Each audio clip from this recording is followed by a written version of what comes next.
আমি ডাক্তার পরিতোষ রায় Meha diabetes ফাউন্ডেশনের তরফ থেকে বলছি। আজকে আমাদের একটা আলোচ্য বিষয় যে ডায়াবেটিস থাকলে পরে আম খেতে পারবো কি পারবো না। আমাদের অনেকেরই ধারণা আছে আম খেলে খুব সুগার বেড়ে যায়, সুতরাং ডায়াবেটিস থাকলে পরে কিন্তু আম এক টুকরোও খাওয়া যাবে না। এই ধারণাটা আপনাদের কাছে বলি, এই ধারণাটা সম্পূর্ণ মিথ্যে।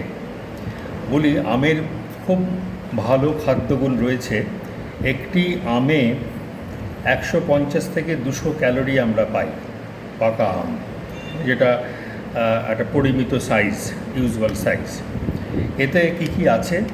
এতে আছে কার্বোহাইড্রেট, আর আছে আপনার হচ্ছে প্রোটিন, অ্যামাইনো অ্যাসিডস।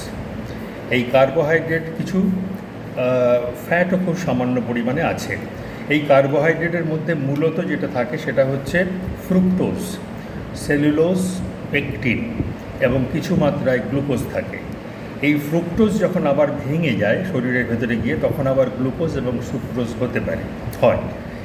এই কার্বোহাইড্রেটের পরিমাণ টোটাল আমের 15 থেকে 20% মধ্যে।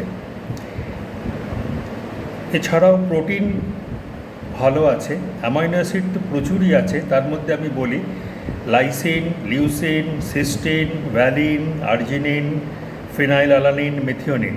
এগুলো আমি আমার নিজের মন থেকে বলছি না, এটা এক পাবমেড নামে একটা আমেরিকান জার্নাল আছে, যেটা আমরা মেডিকেল সায়েন্সে ভীষণভাবে বিশ্বাস করি, বিলিভ করি, এটা একটা অথেন্টিক জার্নাল, আমি সেখান থেকে বলছি।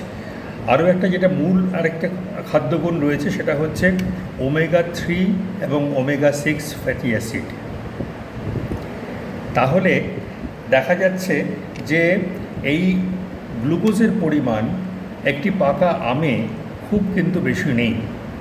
আমার সব মিলিয়ে আমার যে ডায়াবেটিস পেশেন্টের যে বন্ধুরা বা যারা পেশেন্ট যারা আছেন, তাদের কাছে আমার একটাই বার্তা দিচ্ছি যে আপনারা নির্দ্বিধায় প্রতিদিন একটি করে পাকা আম খেতে পারবেন। তাতে আপনার সুগারের পরিমাণ বা সুগারের মাত্রা শরীরে এমন কিছু পরিবর্তন হবে না। সুতরাং কোনটা ভালো? আম না খেয়ে সুগারটা আরেকটু টাইট করে কন্ট্রোল করা ভালো? তাতে তো এমন কিছু কন্ট্রোল হচ্ছে না।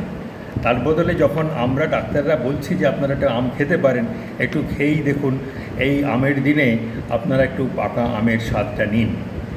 নমস্কার।